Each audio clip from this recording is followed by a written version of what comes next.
Hello, আসসালামু আলাইকুম। সকলকে আমন্ত্রণ জানাচ্ছি ব্রেন ব্রিজ গ্লোবালের পক্ষ থেকে আয়োজিত পডকাস্ট সিরিজের আজকের এপিসোডে। আজকে আমাদের সাথে আছে কৌশিক আহমেদ আকাশ, যিনি আমার কাছে স্পেশালি মডেল আকাশ নামে পরিচিত। হ্যাঁ, কেন মডেল আকাশ সেটার রিজন আমরা পরে জানবো, হয়তো পডকাস্টের কোনো একটা পার্টে যে জানবো। কিন্তু প্রথমত আমি আপনাকে ওয়েলকাম করতে চাই আমাদের পডকাস্ট সিরিজের, এবং থ্যাংক ইউ উইকেন্ডে টাইম দেওয়ার জন্য আমাদেরকে। আমাদের আসলে এই প্ল্যাটফর্ম এবং এই পডকাস্ট সিরিজের মেইন যে গোল, সেটা হচ্ছে বাংলাদেশে বা জার্মানিতে যারা আছে, বাংলাদেশি কমিউনিটি যারা জব করতেছে অথবা বিভিন্ন ফিল্ডে যারা ওয়ার্কিং এনভায়রনমেন্টে আছে এখন, তাদের এক্সপিরিয়েন্সগুলা যারা এখনও ঢুকে নাই জব ফিল্ডে বা যারা এখনও হায়ার স্টাডিজের জন্য প্রিপারেশন নিতেছে, তাদেরকে সামহাও হেল্প করা। তো এই থেকে আমাদের পডকাস্ট সিরিজটা শুরু করা। এখন আপনি যদি কাইন্ডলি আপনার ব্যাপারে কিছু জিনিস আমাদের ভিউয়ারদের জন্য বলতেন। Thank you. প্রথমত আমাকে আমন্ত্রণ জানানোর জন্য অসংখ্য ধন্যবাদ। আমার মনে হয় তোমাদের এই প্ল্যাটফর্মটা বাংলাদেশের মানুষের জন্য অনেক কাজে আসবে, বিশেষ করে যারা স্টুডেন্ট, যারা বিদেশে হায়ার স্টাডিজ বা জবের জন্য আসতে চায়, তাদের জন্য অনেক হেল্প হবে এবং তারা আমাদের কাছ থেকে জানতে পারবে যে এখানে আসলে সিচুয়েশনটা কিরকম। কারণ অনেক সময় বাংলাদেশ থেকে মানুষজন বুঝতে পারে না যে আসলে কোথায় অ্যাপ্লাই করা উচিত বা কিভাবে বিদেশের বিভিন্ন সমস্যাগুলো হ্যান্ডেল করা উচিত। তো আমার মনে হয় আমাদের এই আলোচনাগুলো দেখে মানুষ অনেকজন শিখতে পারবে। তো দর্শকদের জন্য বলি যে আমার নাম কৌশিক আহমেদ আকাশ। আমি বাংলাদেশে আমেরিকান ইন্টারন্যাশনাল ইউনিভার্সিটি এআইবি থেকে ব্যাচেলর পাশ করি 2014 সালে। তারপরে আমি দুইটা কোম্পানিতে প্রায় 4.5 বছরের মতো জব করি বাংলাদেশে। তো এরপরে 2018 সালের দিকে আমি সিদ্ধান্ত নেই যে আমি বিদেশে হায়ার স্টাডিজের জন্য যাব। তো সেই সময় আমার কিছু অন্যান্য প্ল্যানও ছিল, যেরকম আমি অস্ট্রেলিয়াতে আমার ফ্যামিলি থাকে, সেখানে আমি যাওয়ার চেষ্টা করেছিলাম জব নিয়ে, কিন্তু সামহাও সেটা ওয়ার্কআউট করেনি। পরে আমি আমার দুইজন ফ্রেন্ড যারা জার্মানিতে যাওয়ার জন্য খুবই ইন্টারেস্টেড ছিল, তাদের ফাঁদে পা দিয়ে আমি এখন জার্মানিতে আর কি। তো যাদের হ্যাঁ, যাদের ফাঁদে পা দিয়ে আপনি আজকে জার্মানিতে, হ্যাঁ, তাদেরকে কি এখন মনে হয় কি তারা কি আপনাকে ফাঁদে ফেলছে, নাকি আপনি এসে এখন ঠিক আছেন, মানায় নিতে পারছেন? আসলে আমি চেষ্টা করি যে কোনো সিচুয়েশনে নিজেকে মানায় নিতে আর কি। তো কারণ বাংলাদেশে অনেক চ্যালেঞ্জের সম্মুখীন হয় মানুষজন, এবং এত চ্যালেঞ্জ ফেস করার পরে আসলে যে কোনো চ্যালেঞ্জই খুব একটা ডিফিকাল্ট মনে হয় না। দেশের তো আমার চ্যালেঞ্জ কাছে বেশি এরকম বড় মনে মনে হয়েছে বিদেশ আসার পরে। হ্যাঁ, তো সবকিছু সামহাও ভালোই ভালোভাবে হ্যান্ডেল করতে পারছি আলহামদুলিল্লাহ। তো হয়। এই তো। তো আমি যদি একটু পিছনে যাই, আপনি প্রথমে ইলেকট্রিক্যাল ইঞ্জিনিয়ারিংয়ে ব্যাচেলার করছেন। জি, এরপরে আপনার মাস্টার্স প্রোগ্রামটা কি কিসের ইয়ার পরে ছিল? আমার মাস্টার্স হচ্ছে micro electronics and micro systems engineering. Okay, যেটা টোটালি আমার কোনো নলেজ নাই। আর এখন আপনি যেটাতে কাজ করতেছেন, যে কোম্পানিতে, সেটার আপনার পোস্ট হচ্ছে ডিজাইন ভ্যালিডেশন ইঞ্জিনিয়ার আর এরকম কিছু, digital validation digital engineer. Validation engineer. তো হ্যাঁ, আমি যখন প্রথম পোস্টটা দেখছি যে আপনি এই পোস্টে জব করেন বা শুনছি, আমার মনে হয়েছে তাহলে কি উনি সোশ্যাল মিডিয়াতে যারা পোস্ট শেয়ার করে, ফিলিংস শেয়ার করে, সেগুলোকে ভ্যালিডেট করে বা এরকম কোনো একটা ব্যাপার কিনা। যদি ইন শর্ট যতটুকু বলা যায় আমাদেরকে যদি একটু বলেন আপনার কাজ আসলে সম্পর্কে। ব্যাপারটা এরকম না। আমার কাজ হচ্ছে সিলিকন ভ্যালিডেশন বা আইসি ভ্যালিডেশন রিলেটেড, এবং এটা ডিজিটাল শব্দটার মিনিং হচ্ছে যে একটা আইসির মধ্যে দুইটা পার্ট থাকে, ডিজিটাল এবং অ্যানালগ।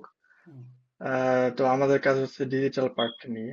তো তুমি জানো যে অ্যানালগ আর ডিজিটালের মধ্যে ডিফারেন্স কি? অ্যানালগ হচ্ছে কন্টিনিউয়াস সিগন্যাল নিয়ে কাজ করে, আর ডিজিটাল হচ্ছে ডিসক্রিট বা হাই এবং লো, বা in other words zeros and ones নিয়ে হুম, কাজ করে।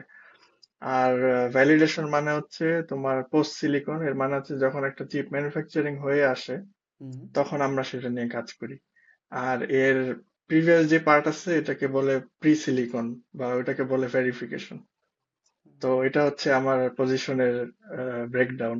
হুম। সো আমরা কিন্তু হচ্ছে কিন্তু আমি মূলত যদি একটা আইসির। হুম, কোনো কারণে হ্যাঁ, যদি আমার কখনো মনে হয় যে আমার ফিলিংস গুলোর ভ্যালিডেশন দরকার, আমি কি আপনাকে ফোন দিলে সেগুলো আপনি ভ্যালিডেট করতে পারবেন? অবশ্যই I M a good listener. আমি শুনবো তোমার ফিলিংস এর কথা। অবশ্যই, তাহলে আমার যখনই ভ্যালিডেশন দরকার হবে আমি এখন থেকে আপনার সাথে যোগাযোগ করব। সো এই জবটা যে আপনি হচ্ছে করতেছেন এখন বর্তমানে, এর আগে তো আপনি ওয়ার্ক স্টুডেন্ট করছেন আপনার পড়াশোনা পড়তে থাকা অবস্থায়। হ্যাঁ, হ্যাঁ, এই কোম্পানিতেই কি আপনার ওয়ার্ক স্টুডেন্ট ছিল? হ্যাঁ, আমার ওয়ার্ক স্টুডেন্ট সেম কোম্পানিতে ছিল। ওকে। সো জার্মানিতে যারা স্টাডি কমপ্লিশনের দিকে যায়, তাদের সব থেকে বড় চ্যালেঞ্জ হয় হচ্ছে জব ম্যানেজ করা, ফুল টাইম জব ম্যানেজ করা। আপনার ক্ষেত্রে কি এই চ্যালেঞ্জটা ফেস করতে হয়েছে? আসলে আমার ক্ষেত্রে আমি বলবো যে আমি আল্লাহর রহমতে অনেক লাকি ছিলাম। আমি আহ, যখন আমার কোর্স মোটামুটি শেষ হয়ে আসছিল, যখন আমি শুধু মাস্টার থিসিস আর প্রজেক্ট বাকি, ওই সময় আমি জব এবং প্রজেক্ট এই দুটো একসাথে খোঁজা শুরু করি খুব সিরিয়াসলি। এবং আমি শুধুমাত্র রিলেভেন্ট জব খুঁজেছি, মানে কোনো অন্য যে কোনো জবে আমি অ্যাপ্লাই করিনি যেটা আমার পড়াশোনার সাথে রিলেটেড। এসব জবে আমি অ্যাপ্লাই করছি, কিন্তু আমি এট দ্য সেম টাইম আমি প্রজেক্টের জন্য অ্যাপ্লাই করছি। তো আমি যে সময়ের কথা বলতেছি ওই সময় আসলে জার্মানিতে সিচুয়েশনটা একটু ডিফারেন্ট ছিল। তখন অনেক জব ছিল, অনেক পোস্ট দেখা যেত অনলাইনে, লিঙ্কডইনে অনেক জব অফার দেখতাম, এবং প্রজেক্ট থিসিসের অফারও অনেক ছিল। আমি যখন প্রজেক্ট খুঁজতেছিলাম তখন আমি 3টা প্রজেক্টের অফার পাইছিলাম। ওই 3টার মধ্যে থেকে 2টা আমি মানা করে দিয়ে আর একটা আমি চুজ করছি। কিন্তু এখনকার সিচুয়েশন একটু ডিফারেন্ট। এখন কেউ কোনো টপিক পাচ্ছে না, এবং যে যেই টপিক পাচ্ছে ওইটাই নিয়ে নিচ্ছে আর কি, এরকম একটা অবস্থা। তারপরে ওই আপনি স্টুডেন্ট বলছেন ওয়ার্ক যে থেকে। আপনি তো আসলে অনেক লাকি যে আপনি চুজ করতে পারছেন আপনার টপিক। হ্যাঁ, কাইন্ড অফ আমি এত অনেক লাকি। লাকি সবাই জার্মানিতে হয় না রিসেন্ট টাইমে। হ্যাঁ, এটা সত্যি। তো এই যে মানে আপনি তো বলছেন একবার যে অনেক অনেক জব অফার দেখতেন তখন লিঙ্কডইনে স্পেশালি। তো হ্যাঁ, আপনার এই যখন ওয়ার্ক স্টুডেন্ট এবং থিসিস বা প্রজেক্ট যেটার জন্য আপনি যখন খুঁজছেন তখন কি পরিমাণ অ্যাপ্লাই করছেন, ফর এক্সাম্পল একটা রাফ এস্টিমেশন?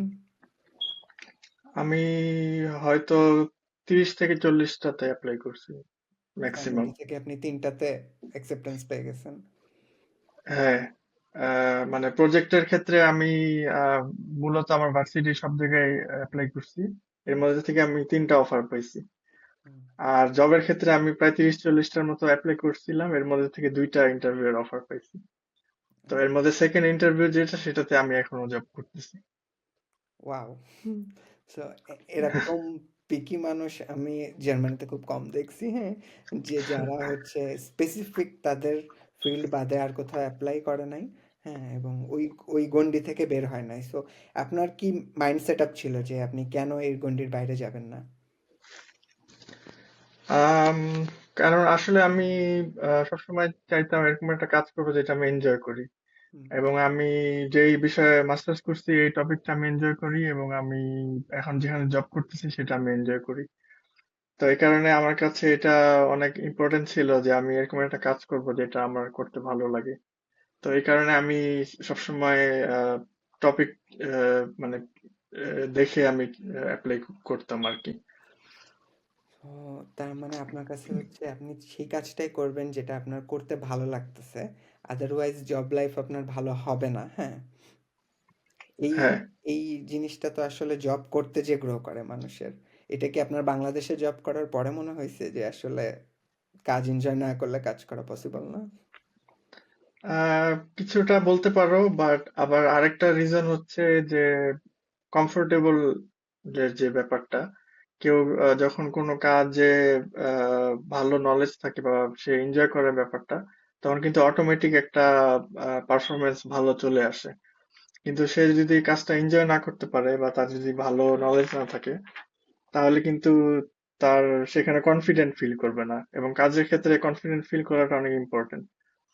সো আমি মনে করি যে আহ, কেউ যদি তার 100% কোনো জবে দিতে চায়, তাহলে তার এরকম একটা জব চুজ করা উচিত যেখানে সে কনফিডেন্ট ফিল করে, এবং যেখানে তার স্কিল ভালো, তার প্যাশন আছে, এই ধরনের টপিক চুজ করা উচিত, যদি সেই ফ্লেক্সিবিলিটি থাকে। কিন্তু এখনকার ইকোনমিতে আমার মনে হয় না যে এই ফ্লেক্সিবিলিটি নিয়ে আগানোটা খুব ডিফিকাল্ট। এই কারণে এখনকার আমার ইকোনমিতে মনের হ্যাঁ কথাটা বলছেন, কারণ আপনি যখন কথাটা বলছেন তখন মানে আমি নিজের সাথে যখন রিলেট করছি সামহাও আমি ফিল করি যে আমি এখন আমার কারেন্ট ওয়ার্কিং প্লেসে কনফিডেন্ট না, কারণ টপিকটা আমার জন্য নতুন, একে তো নতুন রিসার্চ টপিক, তার মধ্যে কিছু অনেক নতুন কনসেপ্টস আছে যেগুলো আমার টোটালি কোনো আইডিয়া নাই, অ্যান্ড অলওয়েজ আমি একটা মানে হেজিটেশনের ভিতরে থাকি যে আমি যেরকম ভাবতেছি বা যেটা বলতেছি সেটা কি ঠিক কিনা। সেই জন্য হ্যাঁ সামটাইমস আমি আমার কাজকে অনেক বেশি স্ট্রেস ফিল করি, এনজয় করতে পারি না। But the second point is এই কারেন্ট ইকোনমিতে আমি যে এটা ছেড়ে দিয়ে আমার প্যাশনের পিছনে দৌড়াবো বা যেটা ভালো লাগে সেটার পিছনে দৌড়াবো, সেটাও খুব বেশি একটা মানে ফ্লেক্সিবল রুম নাই এখন আমার জন্য। সো হ্যাঁ এটা একটা তো খুব এটা আমি আই ক্যান টোটালি আন্ডারস্ট্যান্ড এই সমস্যাটা। তো এই ধরনের সমস্যার ক্ষেত্রে আমি বলবো যে, কারণ একটা এখনকার ইকোনমিতে যে কোনো একটা জব চুজ করতে হবে, আর কোনো ওয়ে নাই। যেটা পাবে সেটাই সে নিবে, এছাড়া আর কোনো ওয়ে নাই। প্রথমত, দ্বিতীয়ত হচ্ছে জবে ঢোকার পরে তার তখন এটাকে তার ইন্টারেস্ট বানাই নিতে হবে যেভাবে হোক। এটার পিছনে তার সময় দিতে হবে, তার একটু সেলফ স্টাডি যদি প্রয়োজন হয় করতে হবে, তার একটু অফিসে একটু সার্কেল ভালো করতে হবে, মানুষের সাথে কথা বলে তারপরে জিনিসগুলো বোঝার চেষ্টা করা। একটু এফোর্ট দিলে আমার মনে হয় যখন কাজগুলা ভালো একটা আন্ডারস্ট্যান্ডিং চলে আসে, তখন আর এই কাজটা এত বোরিং লাগবে না, তখন অটোমেটিক একটা কনফিডেন্স গ্রো করবে। তো আহ, মানুষ আসলে দুই ভাবে কোনো একটা জিনিসে এক্সপার্ট হতে পারে, একটা হচ্ছে প্যাশন আর একটা হচ্ছে ট্রেনিং, তাই না? তো যদি দেখা যায় যে আমার প্যাশনের সাথে ম্যাচ করতেছে না, তো সেক্ষেত্রে আমার ট্রেনিং এ যেতে হবে, এবং তখন নিজেকে কিভাবে ট্রেন করা যায় যেটা সে পেয়েছে তার উপর, এই এই দিকে ফোকাস করা উচিত আমার মতে। খুব, খুব ভালো বলছেন কথাটা। হ্যাঁ, একদম মানে টু দ্য পয়েন্ট, এবং মানে অনেক মনে হইছে যে kind of real life advice একদম। যেটা আপনি আপনার নিজের লাইফ থেকে নিয়ে দিছেন। সো আমরা এটা যদি ফ্রি না, বাই দ্য ওয়ে। 100 ইউরো পাঠাই দিও। যারা শুনবে সেখান থেকে আমরা এই টাকাটা উঠায় নেব। ওকে। এরপরে আমাদের কাছে কিছু প্রি ডিসাইডেড কোয়েশ্চেন আছে যেগুলা হচ্ছে আমাকে করতে বলা হয়েছে। সো প্রথম যে প্রশ্নটা আমি আপনাকে করতে চাই সেটা হচ্ছে যে আপনি যখন ওয়ার্ক স্টুডেন্ট করছেন এবং সেটা থেকে এই জবের ইয়াতে গেছেন, হ্যাঁ, এই এই ক্ষেত্রে আপনার ফার্স্ট জবের ক্ষেত্রে কোনো স্কিল ছিল যেটা হচ্ছে মানে আপনাকে জবটা পাইতে ইয়া করছে, স্কিল বিল্ড আপটা কিভাবে হয়েছে? মানে আপনি তো এখানে ফ্রেশার ছিলেন, তখন ফার্স্ট জব ক্র্যাক হ্যাঁ করছেন এবং সেটাতেই আছেন এখনো, কারণ আপনি এনজয় করেন সেটা। সো মানে কি ছিল এই স্কিলগুলো এই জবটা পাওয়ার জন্য? তো আমি, আমার স্টুডেন্ট ওয়ার্কের রিকোয়ারমেন্ট ছিল মেইনলি সফটওয়্যার ডেভেলপমেন্ট। তো একটা এমবেডেড বা রিয়েল টাইম একটা সফটওয়্যার ডেভেলপমেন্টের প্রয়োজন ছিল আমার স্টুডেন্ট ওয়ার্কের সময়। হুম, তো এর আগে হচ্ছে আমি যেই মাস্টার প্রজেক্ট ছিল আমার, সেটা ছিল C++ বেস। হুম, তো ওই প্রজেক্ট করার মাধ্যমে আমি C++ এর একটা ভালো নলেজ গেইন করি, এবং এছাড়াও আমি সবসময় বিভিন্ন প্রোগ্রামিং ল্যাঙ্গুয়েজ এগুলো নিয়ে কাজ করতাম। বিভিন্ন ছোটখাটো প্রজেক্ট, সেলফ কিছু প্রজেক্ট ছিল আমার, এগুলো করতাম। এবং আমি এগুলো, আমার একটা গিট হাব প্রোফাইল আছে যেখানে আমি এগুলা পোস্ট করতাম। বা গিট হাব তুমি জানো, এখানে যেখানে কোড কোড রিলেটেড বিভিন্ন প্রজেক্ট মানুষ আপলোড করে, এবং এগুলা সে চাইলে পাবলিক করলে অন্য মানুষ দেখতে পারে। তো আমার সিভিটা মূলত তোমার গিট হাব এবং লিঙ্কডইনে আমি যেসব অনলাইন কোর্স এবং যেসব কোডিং রিলেটেড কাজ করতাম, এগুলো আমি চেষ্টা করি কিছুটা শো অফ করার সিভিতে, এবং এগুলো হাইলাইট করার। এবং আমার মনে হয় এই জিনিসগুলো আমার স্টুডেন্ট ওয়ার্ক যারা সে সময় হায়ারিং এ ছিল তাদের একটু নজর কাড়ে এই জিনিসগুলো। এবং আমার ইন্টারভিউর সময় তারা কিন্তু আমি যেসব প্রজেক্ট গুলো করছি তারা এগুলো গিটহাবে দেখে এবং এগুলা বিষয়ে তারা ডিসকাস করে। হুম। এবং আহ, তখন তারা বুঝতে পারে যে তাদের যে টাস্কটার জন্য যে জিনিসগুলো দরকার সেগুলো আমার মধ্যে আছে। তো এভাবেই আর কি প্রথম স্টুডেন্ট ওয়ার্কে আসা। ওকে, সো আপনার ফিল্ডের বা যারা ধরেন এই ধরনের কাজ করতেছে, সো তাদেরও উচিত হবে যে গিটহাব বা এরকম পাবলিক প্লেসে তাদের ছোটখাটো প্রজেক্টগুলো আপলোড করে সেগুলো সিভিতে হাইলাইট করলে জব অবশ্যই, ট্র্যাকিং এর রিক্রুটারদের ক্ষেত্রে ভালো নজরে আসা যাবে। অবশ্যই। হুম, এটা একটা গুড পয়েন্ট যারা এখন অ্যাপ্লাই করবে তাদের জন্য। আর একটা জিনিস যেটা জানতে চাই যে আপনার ফিল্ডটা তো ছিল ইলেকট্রিক্যাল, এই এই হ্যাঁ, ব্যাকগ্রাউন্ড থেকে, এবং কারেন্ট জবও একই একই একই ট্র্যাকে আছেন আপনি। পুরা হ্যাঁ, পুরা আপনার পুরা জব লাইফে আপনি একই ট্র্যাকেই ছিলেন মোরলেস, হ্যাঁ। মোরাললেস।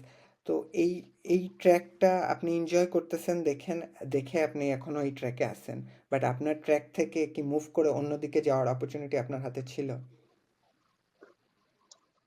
আম অপরচুনিটি আসলে আমি বলবো না যে ছিল না, কারণ আমি চাইলে যে কোনো কিছুই করতে পারতাম। চাইলে আমি হয়তো একাডেমিক লাইনে যেতে পারতাম, কোনো ইউনিভার্সিটি লেকচারার বা এই টাইপের কোনো কিছু, অথবা হয়তো আমি বিজনেসও করতে পারতাম। তো এটা অনেক সময় হয়তো সামহাও আমার in the back of my mind যে ছিল যে আমি সবসময় এই পাথেই থাকবো, এবং সবসময় হয়তো সাবকনসিয়াসলি আমি অন্য কোনো রিস্ক নিতে চাইনি, সবসময় এই পাথে থাকার চেষ্টা করছি, এবং যে কারণে এখনো আছি এই পাথে। কিন্তু আসলে যদি এটা ওয়ার্কআউট না করতো তাহলে আমি হয়তো অন্য যে কোনো কিছু হয়ে যেতাম, ফিল্ম মেকারও হয়ে যেতে পারতাম, কে জানে। Film maker? হ্যাঁ, আমি একটা, আমাদের আমাদের যেহেতু এটা লাইভ এক জায়গায় ব্রডকাস্ট হচ্ছে, সেখানে কিছু গেস্ট আছে। তো সেখানে একজন জাস্ট এই কমেন্টে মাত্র করছেন, আবিদুর আকাশ, যে চাইলে হুম। নাটক বানাইতে পারতেন। তো আপনার কি কখনো ইচ্ছা ছিল নাটক বানানোর? হ্যাঁ, ইচ্ছা ছিল। আমরা যখন কলেজে ছিলাম, আবিদুর আকাশ এবং আরেকজন বন্ধু ছিল আমাদের, শাহাদাত হোসেন অপু, এই দুইজন আমাদের মানে আমার মাথায় এই ফিল্ম বানানোর একটা ঝোঁক ঢুকাই দিছিল সেই সময়। এবং সেই সময় আমরা, এবং আমি যে সময়কার কথা বলতেছি এই সময় হচ্ছে আপনার ফারুকি, তারপরে তোমার ফারুকি, তারপরে এবং ফারুকি যে গ্রুপ, তারা খুব পপুলার ছিল এবং তারা অনেক ফানি নাটক বানাইতো, তুমি জানো, মুরির টিন হুম ইত্যাদি, হুম এসব হুম। 420 এসব নাটক তখন আসতো। তো এগুলা দেখে আমরা, তখন আমাদের এটাই ছিল আমাদের গোল, যে আমরা ওদের মতো নাটক বানাবো এক সময় এবং আমাদের নাটক দেখানো হবে টিভিতে। তো আমরা জাস্ট ফর ফান আমরা কিছু বানানোর চেষ্টা করছিলাম, কিন্তু এগুলা এখন জাস্ট সেটা কি স্মৃতি, পাবলিশ এবং হয়েছে এগুলা কোথাও? না, এগুলা পাবলিশ করার উপযোগী না আসলে কোথাও। এগুলো আমরা একসময় দেখবো বইসা, প্রাইভেটলি, ঠিক আছে। ওকে, অবশ্যই আমি খুবই ইন্টারেস্টেড এটা দেখার জন্য। আচ্ছা, আমরা আবার টপিকে ফেরত আসি। আপনি তো পুরা এই যে মাস্টার্স এবং জব লাইফ এবং পুরোটা টাইম হামবুর্গে ছিলেন। হ্যাঁ। জার্মানির হামবুর্গের বাইরে তো আপনার থাকা হয় নাই। না, হামবুর্গের বাইরে ঢাকাতে থাকা হয়েছে। জার্মান লাইফে আপনি হামবুর্গের বাইরে থাকেন নাই। না, ওকে, সো হামবুর্গে থাকার এক্সপিরিয়েন্সটা এবং অ্যাজ এ স্টুডেন্ট হামবুর্গের মতো একটা বড় শহরে থাকার এক্সপিরিয়েন্সটা কেমন ছিল আপনার? হামবুর্গে সবচেয়ে খারাপ দিক হচ্ছে হামবুর্গে বাসা পাওয়াটা খুব ডিফিকাল্ট, যেটা আমি আসার সাথে সাথে ফিল করি, এবং আসার সাথে সাথে খুবই স্ট্রাগল করি বাসাটা নিয়ে, এবং আমি এখনো করতেছি। আমার বেসিক্যালি আমি 2 দিন পরে হোমলেস হয়ে যাব, কারণ আমার এই কারেন্ট বাসার কন্ট্রাক্ট শেষ হয়ে যাবে এই মাসের শেষে। তো এটা হচ্ছে হামবুর্গের সবচেয়ে নেগেটিভ সাইড। তো এটা যদি বাদ দেই, অন্যান্য দিক খুবই ভালো। এখানে পাবলিক ট্রান্সপোর্ট খুবই ভালো। তারপরে এখানে আমরা ইউনিভার্সিটিতে পড়ার সময় যে টিকিট পাইতাম সেটা দিয়ে পুরা হামবুর্গের যে কোনো জায়গায় যাওয়া যায়, কোনো সমস্যা নেই। এখন তো আবার ডয়েচল্যান্ড টিকিট দেয়, তো পুরো জার্মানিতে যে কোনো জায়গায় ট্রাভেল করা যায়। তারপরে এখানে অনেক বড় বড় কোম্পানি আছে, স্টুডেন্ট ওয়ার্ক ইত্যাদি খুব সহজে পাওয়া যায়। আবার কেউ যদি অড জবও করতে চায় সেটাও অনেক ইজি, এখানে অনেক অপরচুনিটি আছে অন্যান্য ছোট শহরের তুলনায়। অ্যান্ড তো from that the same same thing, German language কতটা ইম্পর্ট্যান্ট? আম, হামবুর্গে আসলে শুরুর দিকে আমি একটু প্রবলেম ফেস করছি জার্মান না জানার কারণে। কারণ হচ্ছে ওই যে ভাষা রিলেটেড যে ব্যাপারটা বললাম, হুম কারণ কেউ যদি ডর না পেয়ে থাকে, এবং এখানে এসে যদি বাসা ম্যানেজ করতে হয় তখন কিন্তু তার এই বাসার যে ওনার বা ল্যান্ডলর্ড তাদের সাথে কিন্তু জার্মানিতে জার্মান ভাষায় কথা বলতে হবে। হুম। এবং এই ল্যান্ডলর্ডরা কিন্তু most of the time English বলে না। এবং বিভিন্ন যেসব এজেন্সি আছে যারা বাসা নিয়ে কাজ করে তারাও কিন্তু সহজে জার্মান বলতে চায় না। তো এগুলা নিয়ে অনেক প্রবলেম ফেস করছিলাম। তারপরে আমার আহ, আহ, এ, কিছু আমার আমার একটা বাসা হয়েছিল টেম্পোরারিলি, ওই বাসার জন্য একটা ইন্টারনেট কানেকশনের প্রয়োজন ছিল। তো আমি ইন্টারনেট কানেকশন নেই, কিন্তু নেওয়ার পরে ওইটা আর কি চালু হচ্ছিল না ইন্টারনেট কানেকশনটা। তো তখন আমরা কাস্টমার কেয়ারে ফোন দিতে হয়েছিল অনেকবার। তো ওরা কেউই ইংলিশ বলতো না কাস্টমার কেয়ারে। তো আহ, অনেক কষ্টে ইমেল করে এবং অনেক কষ্টে আমার বুঝাইতে হয়েছে যে ইন্টারনেট কাজ করতেছে না, কাউকে পাঠাও ইত্যাদি। তো তখন একটু প্রবলেম হয়েছিল আর কি, কিন্তু এখন আমার মনে হয় রিসেন্টলি সিচুয়েশন অনেকটা চেঞ্জ হয়েছে হামবুর্গে। এখন অনেকেই ইংলিশে কথা বলে। বিভিন্ন লোকাল দোকানে গেলেও আমি দেখি যে তারা ইংলিশ বোঝে এবং বলে। তো আপনার জব লাইফ বা স্টুডেন্ট জব থেকে শুরু করে এখনকার ফুল টাইম জব পর্যন্ত আপনার কি জার্মান ল্যাঙ্গুয়েজের কোনো রিকোয়ারমেন্ট ছিল? না, কোনো রিকোয়ারমেন্ট ছিল না। সো যারা এখন এই ফিল্ড থেকে ক্যারিয়ার প্ল্যান করতেছে তাদের কি আসলে স্কিল ডেভেলপমেন্টের পিছনে বেশি সময় দেওয়া উচিত নাকি জার্মান ল্যাঙ্গুয়েজ শেখার পিছনে বেশি সময় দেওয়া উচিত? এখন আমার কাছে মনে হয় জার্মান ল্যাঙ্গুয়েজ স্কিল দুটাই প্যারালালি চালানো উচিত। কারণ জার্মানিতে এখন ইকোনমিক অবস্থা খুবই খারাপ। এবং তুমি যতই ইয়া করো না কেন, স্কিল নাও না কেন, দেখা যাবে যে তোমার সমান সমান পরিমাণ স্কিল আরেকজনের আছে, কিন্তু সে আবার জার্মানও পারে। তখন হুম। কিন্তু তুমি তার কাছে হেরে যাবা, তাই না? তো এই কারণে আমার মনে হয় যে, এবং এখন জব পাওয়াটা আলটিমেটলি অনেক ডিফিকাল্ট ওভারঅল। সো স্কিল এবং ল্যাঙ্গুয়েজ শেখায় দুইটা প্যারালালি চালানো উচিত। এবং এগুলা কিন্তু লং টার্ম গোল। ল্যাঙ্গুয়েজ এরকম না যে প্রতিদিন আহ 4-5 ঘন্টা 6 ঘন্টা এটার পিছনে ব্যয় করতে হবে, এরকম না। কিন্তু আবার এরকমও হওয়া উচিত না যে আমি প্রতিদিন একটু ল্যাঙ্গুয়েজ শিখতেছি না। তো আমার মতে প্রতিদিন আহ, সামান্য কিছু টাইম ল্যাঙ্গুয়েজের পিছনে রাখা এবং সাথে সাথে অন্যান্য জিনিসও করা, এগুলা করতে থাকলে একটা সময় হয়তো ভালো একটা লেভেলে চলে আসবে, তখন জব পাওয়াটা ইজি হবে, বা সে একটা সার্টিফিকেট নিয়ে নিতে পারবে কোনো পরীক্ষা দিয়ে। সেটা তার আহ, প্রোফাইলটা একটু ভারী করবে। এটা থেকে আমি যদি জানতে চাই যে বর্তমানে ইলেকট্রিক্যাল ইঞ্জিনিয়ারিংদের জব মার্কেটটা কেমন জার্মানিতে? আসলে আমি যতদূর জানি ওভারঅল জব মার্কেট এখন খুব একটা ভালো না জার্মানিতে। এবং যে যে ফিল্ডই থাকুক না কেন, যত ভালো ফিল্ডই থাকুক না কেন, আসার পর হয়তো অড জব করতে হবে, খাবার ডেলিভারি দিতে হবে। সো ইলেকট্রিক্যাল ইঞ্জিনিয়ার হোক বা এআই ইঞ্জিনিয়ার হোক, হয়তো আসার পর একটা সার্টেন টাইম অড জব করতে হবে। উম, কিন্তু আশা করি সিচুয়েশন একটু চেঞ্জ হবে হয়তো নেক্সট ইয়ারে। এবং আশা করি ওভারঅল আমি বলবো যে জার্মানিতে অনেক বড় বড় ইন্ডাস্ট্রি আছে, অনেক সফটওয়্যার কোম্পানি, অনেক ইলেকট্রনিক্স কোম্পানি আছে। সো এখানে জব না থাকার কোনো রিজন নাই। জাস্ট হতেছে রিসেন্টলি তুমি জানো যে এই যুদ্ধ বিগ্রহ, তারপরে ইত্যাদি এসবের কারণে, কনফ্লিক্ট তো। হ্যাঁ, তো এই হুম। কারণে জার্মানি একটু এখন একটু পিছনের দিকে আছে। তো আমি আশা করি যে হয়তো নেক্সট কয়েক মাসে এই সিচুয়েশনটা একটু চেঞ্জ হবে।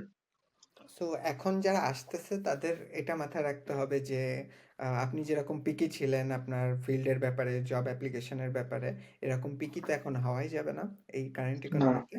এবং এই মাইন্ডসেট আপনি আসতে হবে যে আমরা যে খাবার ডেলিভারি দিতে হতে পারে অথবা রেস্টুরেন্টে কাজ করতে হতে পারে, হ্যাঁ, এই হ্যাঁ। মেন্টালিটিটা নিয়েই আসতে হবে যে আমি যেই কোনো রেডিমেড কোনো জব পেয়ে যাব না। এই রিলেটেডই একজন একটা খুব অদ্ভুত প্রশ্ন করছে, আমি জানি না এটার অ্যান্সার আপনি দিতে পারবেন কিনা। সেটা হচ্ছে মাদ্রাসা ব্যাকগ্রাউন্ড থেকে কি জার্মানি আসা যাবে? আহ, কেন আসা যাবে না? অবশ্যই আসা যাবে। আমিও জানি না, আসলে আমার কোনো আইডিয়া নাই যে মাদ্রাসা ব্যাকগ্রাউন্ড থেকে কিভাবে আহ, জার্মানি আসা যাবে বা কি পড়তে আসবে তারা এখানে।